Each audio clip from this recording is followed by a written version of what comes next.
Global cinema world లో వారణాసి పేరు మరింత గట్టిగా వినపడేలా ఉంది. దర్శకధీరుడు రాజమౌళి, సూపర్ స్టార్ మహేష్ బాబు కాంబోలో వస్తున్న ఈ యాక్షన్ అడ్వెంచర్ కోసం ప్రపంచ వ్యాప్తంగా సినీ ప్రియులు అందరూ కూడా ఎంతో ఆసక్తిగా ఎదురు చూస్తున్న విషయం మనందరికీ తెలిసిందే. ఇక ఈ సినిమా ప్రమోషన్స్ మొదట హాలీవుడ్ సైడ్ నుంచే మొదలైంది. రీసెంట్ గా ప్రముఖ ఇంటర్నేషనల్ మీడియా సంస్థ కొలైడర్ కు ఈ సినిమా టీం ఇచ్చిన ఇంటర్వ్యూ ఇప్పుడు సోషల్ మీడియాలో తెగ వైరల్ అవుతోంది. హాలీవుడ్ సైడ్ నుంచే ప్రమోషన్ స్టార్ట్ చేయడం చూస్తూ ఉంటే రాజమౌళి టార్గెట్ ఏ రేంజ్ లో ఉందో అర్థం చేసుకోవచ్చు. ప్రియాంక చోప్రా, పృథ్వీరాజ్ సుకుమారన్ వంటి స్టార్స్ కూడా పాల్గొన్న ఈ చిట్ చాట్ లో మహేష్ బాబు కొన్ని క్రేజీ విషయాలను షేర్ చేసుకున్నారు. ఇవన్నీ కూడా విన్న ఫ్యాన్స్ షాక్ అవుతూ ఉన్నారు. మహేష్ బాబు మాట్లాడుతూ రాజమౌళి తనకు ఈ సినిమా కథ చెప్పినప్పుడు నిజంగానే భయం వేసిందని ఓపెన్ గా చెప్పేశారు. కేవలం అడ్వెంచర్ మాత్రమే కాదు, ఆ పాత్రలోని డెప్త్, స్టోరీ స్పాన్ చూసి ఇదొక పెద్ద ఛాలెంజ్ అని మహేష్ కు అప్పుడే అర్థమైందట.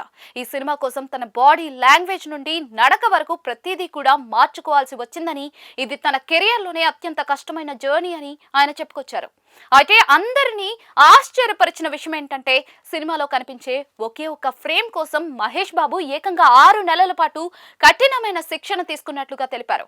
కలరిపయట్టు అనే మార్షల్ ఆర్ట్స్ లో ట్రైనింగ్ పొంది రాముడిని పర్ఫెక్ట్ గా స్క్రీన్ మీద ప్రెజెంట్ చేయడానికి దాదాపుగా 1 ఏడాది కాలం ప్రిపరేషన్ చేశారట.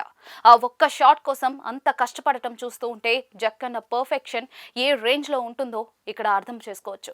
రాజమౌళి టీంలో ఓకే అనిపించుకోవడం ఎంత కష్టమో ప్రియాంక చోప్రా, పృథ్వీరాజ్ సుకుమారన్ కూడా సరదాగా పంచుకున్నారు. ఒక్కో సీన్ కోసం 100కు పైగా టేకులు తీసుకున్న సందర్భాలు కూడా ఉన్నాయని, విజువల్స్ విషయంలో ఎక్కడా కూడా రాజీ పడకూడదనేది డైరెక్టర్ ఉద్దేశమని వారు తెలిపారు. మహేష్ బాబు పడ్డ శ్రమ అంతా కూడా ఆ ఒక్క విజువల్ చూసినప్పుడు మాత్రం మర్చిపోయారని చెప్పడం ఇప్పుడు నెట్టింట హాట్ టాపిక్ గా మారింది. ఇక వారణాసి సినిమాతో ఇండియన్ సినిమా స్టాండర్డ్స్ ఎక్కడికో వెళ్ళబోతున్నాయని అర్థమైపోతుంది. 2027 ఏప్రిల్ 7న రిలీజ్ కాబోతున్న ఈ గ్లోబల్ ఎపిక్ లో మహేష్ బాబు చేసిన ఈ సాహసం ఎలాంటి వండర్స్ క్రియేట్ చేస్తుందో చూడాలి. కేవలం అడ్వెంచర్ మాత్రమే కాకుండా ఇందులో ఉండే ఎమోషన్స్ కూడా ఆడియన్స్ కి బాగా కనెక్ట్ అవుతాయని టీం నమ్మకంగా ఉంది. మరి ఈ రాముడి పాత్రలో ఉన్న మ్యాజిక్ ఏంటో తెలియాలంటే థియేటర్స్ లో చూడాల్సిందే.